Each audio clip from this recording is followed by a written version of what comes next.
nesse período. Acho que a gente tem que dar um passo para trás para a gente estar falando CDI, IPCA e essas coisas todas. Mas, enfim, da renda fixa, então, a gente tem alguns indexadores que a gente consegue investir, que a gente está falando aqui. O CDI, basicamente é uma taxa onde você vai conseguir... É a taxa que acompanha a taxa de juros, basicamente. Então, você tem a taxa de juros, o CDI acompanha, é bem próximo. Anda junto, basicamente. Anda junto, né? E aí você vai acompanhar, que basicamente é o preço do dinheiro. Então, vai ser um pouquinho mais do que o preço do dinheiro que o governo está falando que o dinheiro custa. Então, tudo tem um preço, né? O Escop tem um preço, o celular tem um preço, o dinheiro também tem um preço. E o preço do dinheiro é em cima do tempo e em cima também de uma taxa que o próprio governo coloca, que é a taxa Selic.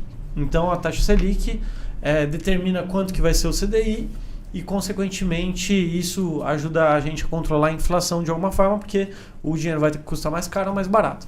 E aí tem a inflação, que é o IPCA que a gente está falando, que basicamente é esse outro indexador. Isso. Além desses dois, tem mais algum que a gente tem em renda fixa, que as pessoas elas podem investir? Por exemplo, quando a pessoa vai comprar uma casa, a gente tem o IGPM, que é o custo, é a inflação do material de construção, basicamente, né?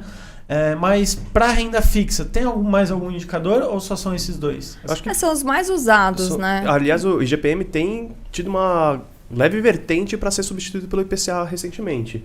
Até mesmo porque a gente viu durante a pandemia, né, de 2020, que muitas coisas... A inflação, o IPCA não teve correlacionado com o IGPM e abriu um gap muito grande. Então, teve épocas que o IGPM estava mais 20% e a inflação estava sendo segurada porque não tinha movimentação financeira do país. Depois, o IGPM abriu uma deflação grande e aí bagunçou contratos imobiliários. O IGPM explodiu, né? Ele deu uma explodida, depois ele deu uma regredida, ele teve mais volatilidade que o IPCA. E hoje, pelo que eu tenho estudado, o IGPM está tentando deixar de ser utilizado tanto em contratos imobiliários. Claro que depende muito da área que a gente está observando.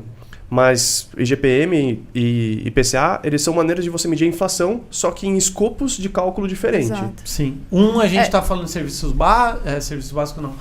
Materiais básicos, né? Cesta básica de forma geral, e o outro a gente está falando de materiais de construção, então cimento e ferro e essas coisas. Mercado imobiliário, né? Exato. É mais um mercado de construção do que um mercado imobiliário. Então, por exemplo, os contratos de aluguéis, geralmente, antigamente, eram indexados ao IGPM.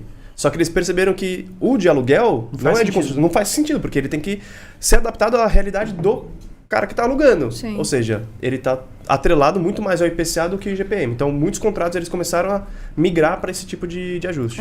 E dentro da renda fixa a gente não vê muito IGPM, né? Você vê de vez em quando em fundos. Às vezes você tem algum fundo de renda fixa atrelado a IGPM, mas não é comum, tá? O mais comum é CDI e IPCA mesmo. E esse aqui foi mais um corte do podcast do Mundo Invest. Já deixa seu like, se inscreve aqui no canal e já separei mais 2 vídeos para você continuar assistindo nossos cortes.